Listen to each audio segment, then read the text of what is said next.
to the streets today appeared to be very ready for their death. That bad. That's what they're speaking about on social media. That tomorrow I will go to the streets and I will die. What does that speak about this particular country? And the government had stated that yes, Kenyans have a right, according to Article 37, to peaceably and unarmed assemble and demonstrate. Today we are seeing the city. It's like there's a curfew or something for people not to access the city. This government, including the IG, who yesterday assured Kenyans of their right under Article 37, is the same government that today has locked down the city. Please speak to these two issues. The fact that the children are saying we are going to die, but we'll still go to the streets. I can understand as a parent why these children are angry. Because they were mowed down, they were shot and killed, they were maimed. And a year after, and in our case actually 2 years, since 2023, nothing has happened. William Ruto called them treasonous people. They are committing acts of treason, and therefore no sympathy for them. They are rightfully angry, but we want to plead with them because we have seen some of those social posts, some saying that if they die, then they do not want something 2 million shillings or 3 million shillings. They are resolute. Now that anger cannot be ignored. It needs to be nurtured. And we want to assure them that as their parents, we understand that pain. We feel the pain. We do feel the pain with them. Having said that, a barricaded city. Yeah, what does this mean? William Ruto has declared it now by action that is truly a public holiday. Truly a public holiday. Of course, the damage that comes with this kind of barricading should wholly be attributed to William Ruto's administration.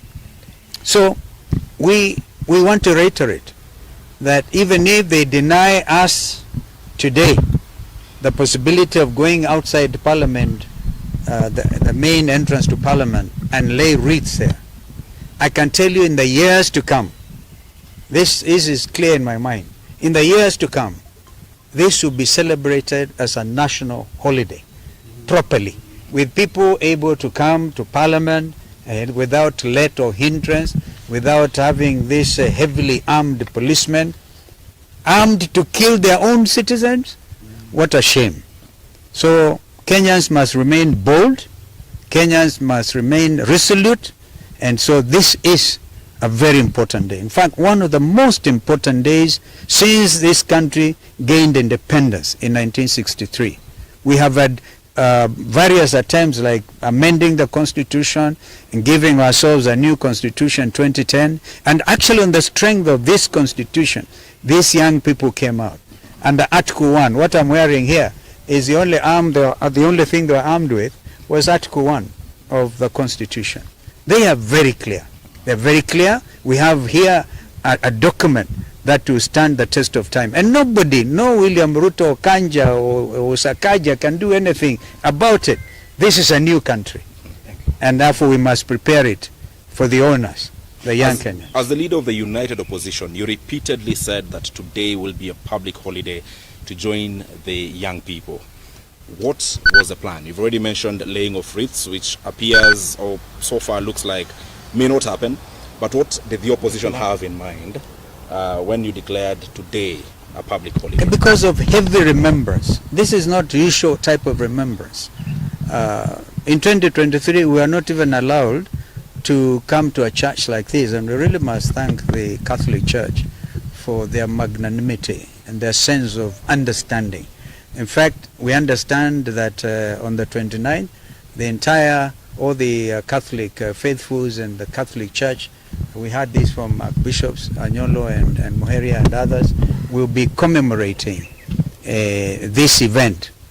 Therefore, it was out of a sense of duty and a sense of nationhood that we declared this a public holiday.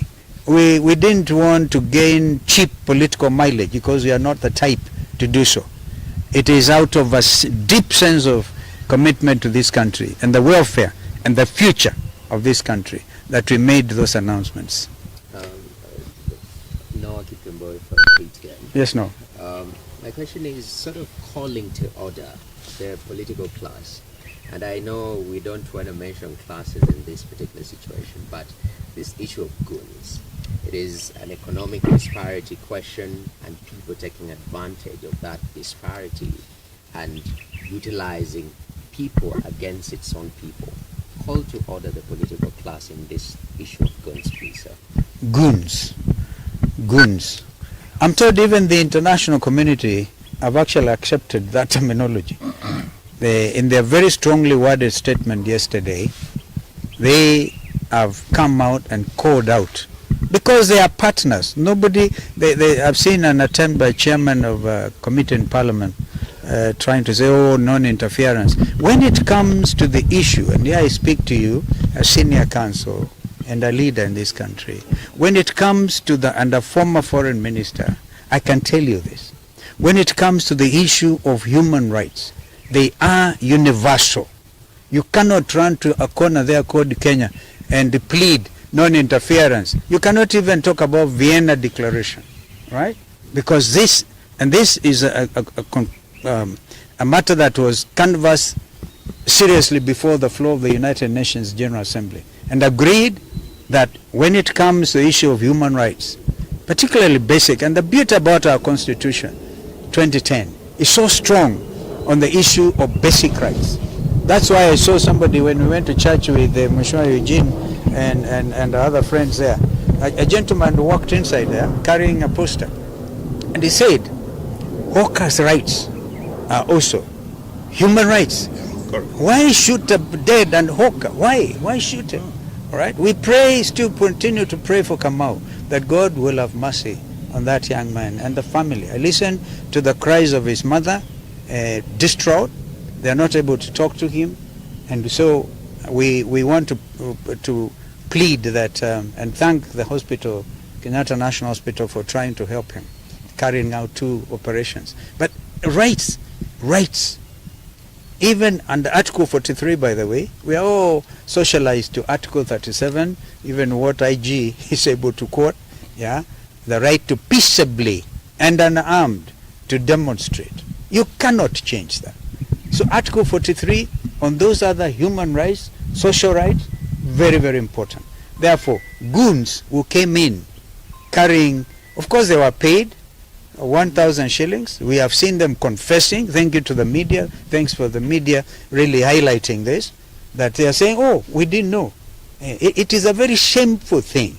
And what will go down in history is William Ruto's administration, afraid of its own citizen, went and bribed others because they are unemployed, paid them some money to go and beat their fellow citizens. It is like this massive bribery they are calling economic empowerment.